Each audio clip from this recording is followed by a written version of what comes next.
Therefore, since we are surrounded by such a great cloud of witnesses, let us throw off everything that hinders and the sin that so easily entangles, and let us run with perseverance the race marked out for us, fixing our eyes on Jesus, the pioneer and perfecter of faith. For the joy set before him, he endured the cross, scorning its shame, and sat down at the right hand of the throne of God. Consider him who endured such opposition from sinners, so that you will not grow weary and lose heart. In your struggle against sin, you have not yet resisted to the point of shedding your blood. And have you completely forgotten this word of encouragement that addresses you as a father addresses his son? It says, "My son, do not make light of the Lord's discipline, and do not lose heart when he rebukes you, because the Lord disciplines the one he loves, and he chastens everyone he accepts as his son." Endure hardship as discipline. God is treating you as his children. For what children are not disciplined by their father? If you are not disciplined, and everyone undergoes discipline, then you are not legitimate, not true sons and daughters at all. Moreover, we have all had the human fathers who disciplined us, and we respected them for it. How much more should we submit to the Father of spirits and live? They disciplined us for a little while as they thought best, but God disciplines us for our good, in order that we may share in his holiness. No discipline seems pleasant at the time, but painful. Later on, however, it produces a harvest of righteousness and peace for those who have been trained by it. Therefore strengthen your feeble arms and weak knees. Make level paths for your feet, so that the lame may not be disabled, but rather healed. Make every effort to live in peace with everyone and to be holy. Without holiness no one will see the Lord. See to it that no one falls short of the grace of God, and that no bitter root grows up to cause trouble and defile many. See that no one is sexually immoral or is godless like Esau, who for a single meal sold his inheritance rights as the oldest son. Afterward, as you know, when he wanted to inherit this blessing, he was rejected. Even though he sought the blessing with tears, he could not change what he had done. You have not come to a mountain that can be touched and that is burning with fire, to darkness, gloom, and storm, to a trumpet blast, or to such a voice speaking words that those who heard it begged that no further word be spoken to them, because they could not bear what was commanded. If even an animal touches the mountain, it must be stoned to death. The sight was so terrifying that Moses said, "I am trembling with fear." But you have come to Mount Zion, to the city of living God, the heavenly Jerusalem. You have come to thousands upon thousands of angels in joyful assembly, to the church of the firstborn, whose names are written in heaven. You have come to God, the judge of all, to the spirits of the righteous made perfect, to Jesus the mediator of a new covenant, and to the sprinkled blood that speaks a better word than the blood of Abel.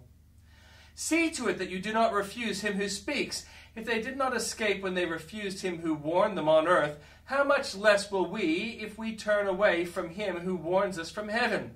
At that time his voice shook the earth, but now he has promised, "Once more I will shake not only the earth, but also the heavens." The words "once more" indicated the removing of what can be shaken, that is, created things, so that what cannot be shaken may remain. Therefore, since we are receiving a kingdom that cannot be shaken, let us be thankful, and so worship God acceptably with reverence and awe, for our God is a consuming fire. And the Old Testament: "Now, son of man, take a sharp sword and use it as a barber's razor to shave your head and your beard. Then take a set of scales and divide up the hair. When the days of your siege come to an end, burn a third of the hair inside the city. Take a third and strike it with the sword all around the city, and scatter a third to the wind, for I will pursue them with a drawn sword. But take a few hairs and tuck them away in the folds of your garment. Again, take a few of these and throw them into the fire and burn them up. A fire will spread from there to all Israel." This is what the sovereign Lord says. This is Jerusalem, which I have set in the center of the nations, with countries all around her. Yet in her wickedness she has rebelled against my laws and decrees more than the nations and countries around her. She has rejected my laws and has not followed my decrees. Therefore, this is what the sovereign Lord says. You have been more unruly than the nations around you, and have not followed my decrees or kept my laws. You have not even conformed to the standards of the nations around you. Therefore, this is what the sovereign Lord says. I myself am against you, Jerusalem, and I will inflict punishment on you in the sight of the nations. Because of all your detestable idols, I will do to you what I have never done before and will never do again. Therefore, in your midst, parents will eat their children, and children will eat their parents. I will inflict punishment on you, and will scatter all your survivors to the winds. Therefore, as surely as I live, declares the sovereign Lord, because you have defiled my sanctuary with all your vile images and detestable practices, I myself will shave you. I will not look on you with pity or spare you. A third of your people will die of the plague or perish by famine inside you. A third will fall by the sword outside your walls, and a third I will scatter to the winds and pursue with drawn sword. Then my anger will cease, and my wrath against them will subside, and I will be avenged. And when I have spent my wrath on them, they will know that I, the Lord, have spoken in my zeal. I will make you a ruin and a reproach among the nations around you. In the sight of all who pass by, you will be a reproach and a taunt, a warning and an object of horror to the nations around you when I inflict punishment on you in anger, and in wrath and with stinging rebuke. I, the Lord, have spoken. When I shoot at you with my deadly and destructive arrows of famine, I will shoot to destroy you. I will bring more and more famine upon you and cut off your supply of food. I will send famine and wild beasts against you, and they will leave you childless. Plague and bloodshed will sweep through you, and I will bring the sword against you. I, the Lord, have spoken. The word of the Lord came to me, Son of man, set your face against the mountains of Israel. Prophesy against them and say, You mountain of Israel, hear the word of the sovereign Lord. This is what the sovereign Lord says to the mountain and the hills, to the ravines and valleys. I am about to bring a sword against you, and I will destroy your high places. Your altars will be demolished, and your incense altars will be smashed. And I will slay your people in front of your idols. I will lay the dead bodies of the Israelites in front of their idols, and I will scatter your bones around your altars. Wherever you live, the towns will be laid waste, and the high places demolished, so that your altars will be laid waste and devastated, your idols smashed and ruined, your incense altars broken down, and what you have made wiped out. Your people will fall slain among you, and you will know that I am the Lord. But I will spare some, for some of you will escape the sword when you are scattered among the lands and nations. Then in the nations where they have been carried captive, those who escape will remember me, how I have been grieved by their adulterous hearts, which have turned away from me, and by their eyes, which have lusted after their idols. They will loathe themselves for the evil they have done and for all their detestable practices. And they will know that I am the Lord. I did not threaten in vain to bring this calamity on them. This is what the sovereign Lord says. Strike your hands together and stamp your feet and cry out, Alas! Because of all the wicked and detestable practices of the people of Israel. For they will fall by the sword, famine, and plague. One who is far away will die of the plague, and one who is near will fall by the sword. And anyone who survives and is spared will die of famine. So will I pour out my wrath on them, and they will know that I am the Lord, when their people lie slain among their idols around their altars, on every high hill, and on all the mountain tops, under every spreading tree, and every leafy oak, places where they offered fragrant incense to all their idols. And I will stretch out my hand against them, and make them a desolate waste from the desert to Diblah, wherever they live. Then they will know that I am the Lord. The word of the Lord came to me, Son of man, this is what the sovereign Lord says to the land of Israel. The end has come upon the four corners of the land. The end is now upon you, and I will unleash my anger against you. I will judge you according to your conduct and repay you for all your detestable practices. I will not look on you with pity. I will not spare you. I will surely repay you for your conduct and for the detestable practices among you. Then you will know that I am the Lord. This is what the sovereign Lord says, disaster, unheard of disaster. See, it comes, the end has come, the end has come.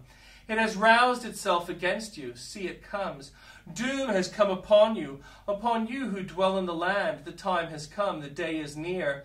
There is panic, not joy on the mountains. I'm about to pour out my wrath on you and spend my anger against you. I will judge you according to your conduct and repay you for all your detestable practices.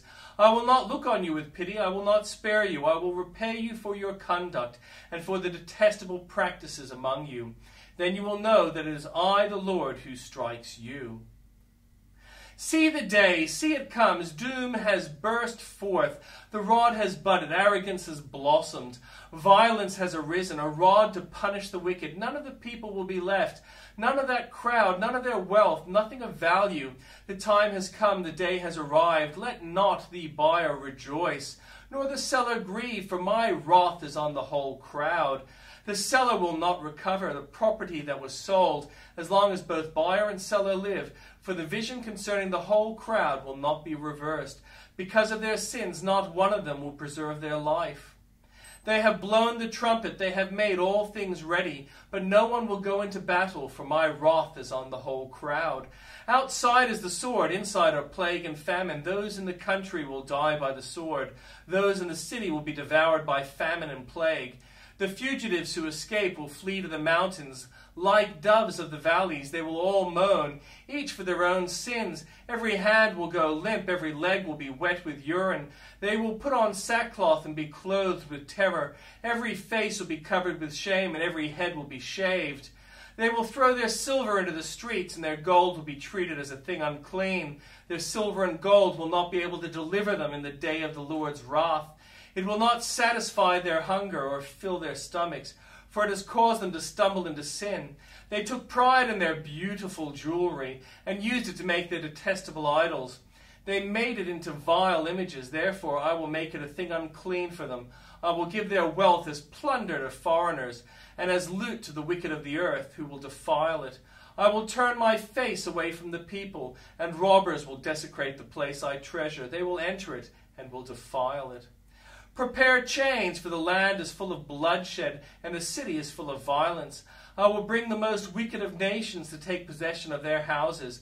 I will put an end to the pride of the mighty, and their sanctuaries will be desecrated. When terror comes, they will seek peace in vain. Calamity upon calamity will come, and rumor upon rumor.